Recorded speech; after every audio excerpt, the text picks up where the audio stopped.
Jee, kadonnut lammas löytyi. Ei ollut kaukana. Nyt lähdetään täältä heittelemään tonne navetalle päin ja kokeillaan saada osuttua tuohon navettaan. Jos menee ikkuna rikki, niin sit saa ekstra pisteitä.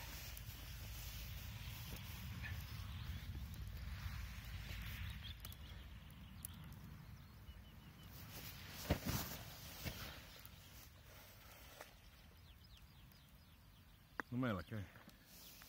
Meni 6.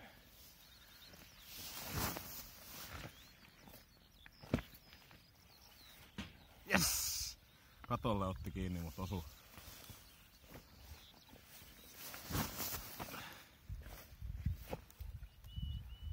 Yes. Kyllä, katolle paukkuu niin, että oravat pelkää.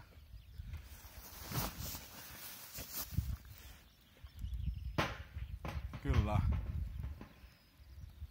Se jäi sinne. Toi meni tolle. Tästä voidaan taas lukea se, mikä se on se laki, mikä määrää aina sen, että hommat menee juuri sillä lailla, että ne ei ihan helpommalla tavalla mene. Ja nyt nopea laskutoimitus. Juu, kyllä toi katonharja on niin korkea, että mä en sinne ylety varvistamaankaan. Koska se on nyt se toinen kiekko tuolla. Ja se toinen kiekko tippui tonne kylvökoneen viereen. Haetaanpa nyt se pois ensin. Sieltä pilantumasta. Tämä tippui sieltä katolta alas. Nontamake. Räkätit on hermostuneita, kun mä pyörin täällä. Ne tekee pesää tuohon, tai ne on tehnyt jo pesän tonne kuusenlatvoon.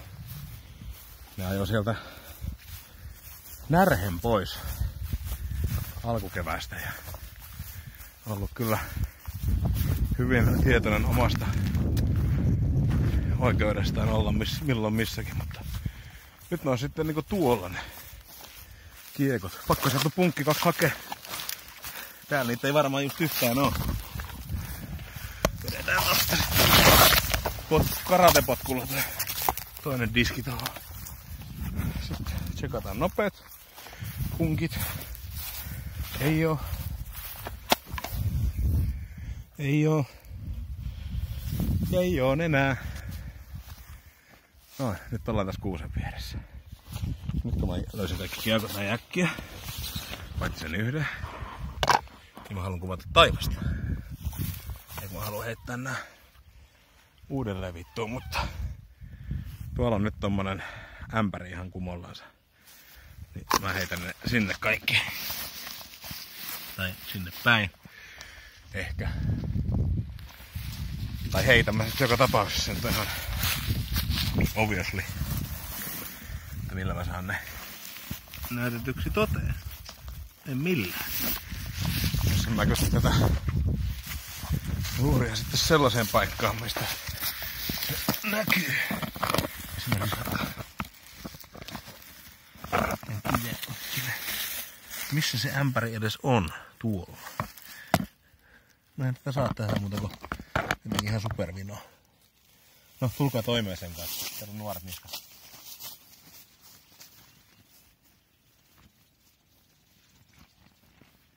Mä heitän täältä 4 metriä matkaa. Mulla on 5 kiekkoa.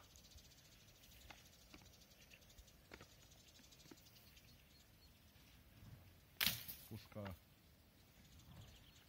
Puskaa. Reunaa. Puskaa. Ihan vitusti puskaa. Pitää tämmöstä helvetin huumepussi täällä on. Minun maillani. Tummosita. Oi pörkele. No, lähin oli kuitenkin nyt sitten toi vihreä ystävä, joka osui tuohon reunaan. Mut se näistä ja näitten muista jutuista. Täytyy mennä funtsaamaan, millä me kukistetaan toi painovoimakitka. Ja pelkästään sillä, että puuttuu kaikenlainen kyky ajatella nyt. Oikeastaan. Noin, nyt mä pääsen eroon niistä. Ja nyt päästään kattoo. Tässä oli viime kesänä kyykäärmeitä lämmittelemässä. Ei siinä, hyvä spotti valittu. Rauhallinen ja muuta. Mutta nyt milläköhän helvetin virvelillä mä nyt heittäisin ton alas tuolta.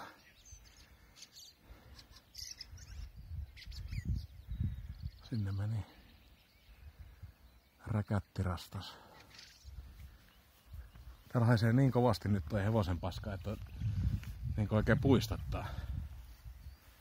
Mutta toi kiekko, jos se nyt on tuolla, ja jos se on tuolla tolla lailla, koitan saada se vielä niin kuin litteenä, niin kuin se on ollut tuolla muutaman päivän, niin mulla on voimakas epäily siitä, että se on kiharalla, että se lämpö vääntää sen ton pellin mukaiseksi. Siksi mä haluaisin sen pois sieltä tosi nopeasti.